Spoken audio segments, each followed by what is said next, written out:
Hey there, everyone. Welcome back to CMS-Connected. I'm Talib Harbin with Scott Leihwehr, and it's time for the CMS Insider. But I think it's safe to say, Scott, that Lou Giordano solely brought the rain here because it was right when we were getting on the boat. Lou was standing off to the side underneath an awning trying to stay dry. And we were like, how are we ever going to do this? And then as soon as Lou walks off the ship, we welcome a beautiful host and a beautiful segment, and now it's sunny again, so I have no idea what's going on today, right. But it's just... The man says he wasn't wet behind the ears, but I don't know, evidence proves otherwise, so we'll see. No ifs, ands, or buts about that. All right, let's talk about Omnichannel, because arguably Omnichannel, it is, in fact, the most important piece of delivering seamless and boundless digital experience. Once just a tool for putting up content and images, CMS solutions now play an influential role in the brand experience. Now, the more channels that emerge for customer engagement, the more Omnichannel strategy becomes important. And content, of course, as always, the center of every single strategy. So Scott, how are today's CMS systems supporting the Omnichannel content strategy at this point in time? Really, how's it work? Yeah, so I think first we should probably define what Omnichannel is. Yeah, right? We talk about it all the time, but I don't think we've ever actually We always say it, and I don't have any specific definition. In fact, I'm one of the people who will constantly say that I hate the term Omnichannel, but it's just another buzzword, but analysts like to create buzzwords. I didn't create this one. Maybe that's why I don't like it. But Omnichannel basically just means on every channel all the time. But the key to it is about consistency. So the idea is it's not that you just have a presence on mobile and a presence on a website and a presence in store, but that somehow, if we're going to be talking about personalization and being one-to-one, that personal experience that I have, we've now made it that much more difficult.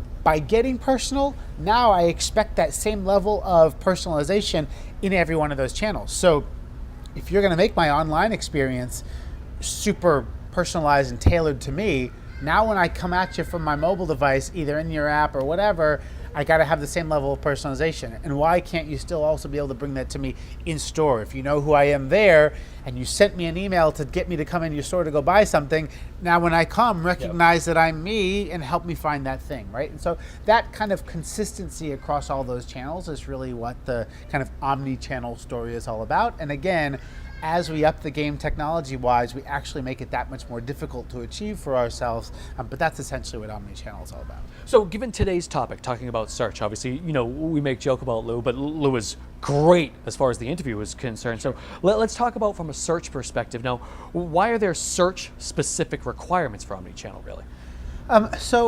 Again, I think we actually mentioned this one time when we were talking to Lou earlier. I asked him a question about when you conduct a search in one particular application, like when you're in the application versus conducting at a macro level like he was talking about. Same thing here, where they might be different experiences, you might get different results. Maybe I remember that yesterday I went and searched for something on some store's website and I got some results and I saw it right away. Definitely. But if I go on my mobile device and I try to go do a search there and they actually use a different technology, different capability, and I don't get those results so easily or seamlessly, or if the results that I got on the website were because you had all these cookies there and so it recognized me and so it showed me things because it knew that I was a 42-year-old man, and now it doesn't have that sense. It's going to show me many more generic results because it doesn't have that same cookie's not there on my mobile device. Exactly. So it doesn't know who I am, so I get a different experience now. So all of a sudden when you think about search in different channels, it doesn't hold up as well, or rather the challenge is to try to make it hold up as well. Yeah. So talk about bringing it full circle back to CMS. Let's talk about that and the CMS companies, the vendors themselves. How are they addressing this right now? Yeah, it is challenging. I think there's a couple of angles. First of all, like you said, we talked about the search one. So that's and the kind of there's the experience side of things. One that's really important is it's less mandated by any sort of a CMS, but much more it's kind of when designing the experience for your audience. For a long time, it was thought that the mobile experience should be some kind of, it's not just real estate smaller, but it's actually a different experience. There's different information shown there. And so if you think about this, for example, think about me, I'm about to fly out, hopefully, exactly, given the weather. on Delta, right? Yep. And when I go to the main Delta website, I can get to an awful lot of things. I can book. I can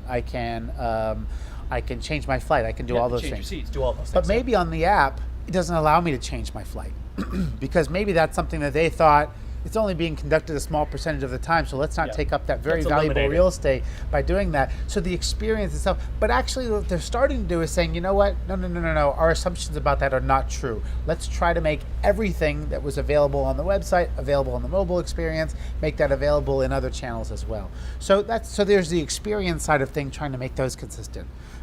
Then there's the management side of how you manage the content itself, which they're kind of really struggling with today. Back in the old days of web content management, we talked about this notion of a decoupled system where you managed content in one system and pushed that content to another that displayed it, maybe to a portal or something else like that.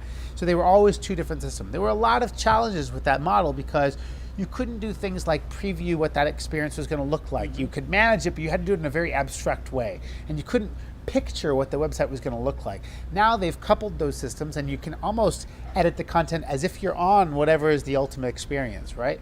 Well, now that there are so many different new forms of glass, right? So think about the watch, think about an iPad, think about a board. Now you're thinking about a store, and now many times you can see these Adidas sections where they actually have some shoes on the rack, but they also have a wall where it's just a basically video monitor of other shoes that you can even interact Different with and all that. and How is that customize, content projected? That's coming from some sort of a CMS as well, but it's a whole different experience that's being created. And so the idea about kind of re-decoupling these again, or creating what's called a headless content management system, where you're not worried about kind of what the experience is looking like. You just manage the content more abstract again so that it can basically be pushed everywhere. Drupal created a headless content management system. There are many others we've talked about even today that I happen to know. It's on their roadmap as well to go and create headless experiences that essentially allow you to be able to go and do that. It's more difficult to manage in that situation.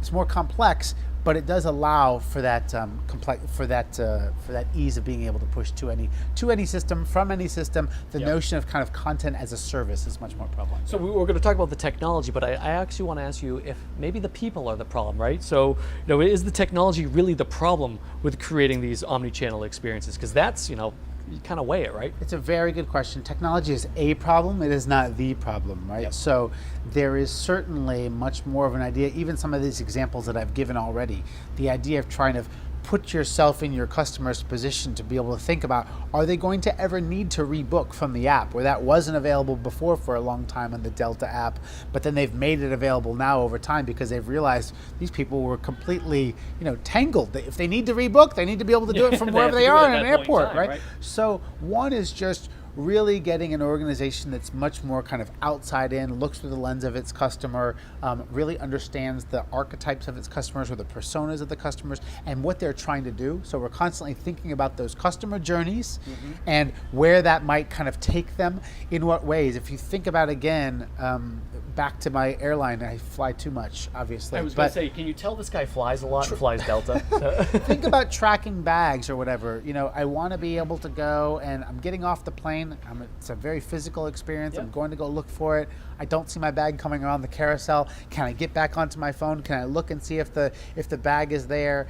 So there's a number of things that allow me. It's very online, offline. What is the journey that the person might on? What are the twists and turns it might take? And how are you addressing that in all the various channels that might be there to be able to have that person take a consistent journey, not have to be able to restart, realize maybe on that particular app that it says that you're in the San Jose airport and shows you where the nearest, where's the Delta agent that you could ask about that or something like that. Something like that. All of that notion. It's always But that's very people, hard to do. Much technology. easier said than done. We had a whole panel on this at the Sitecore Symposium last week, and it was really all about that people side of it. It's no small task.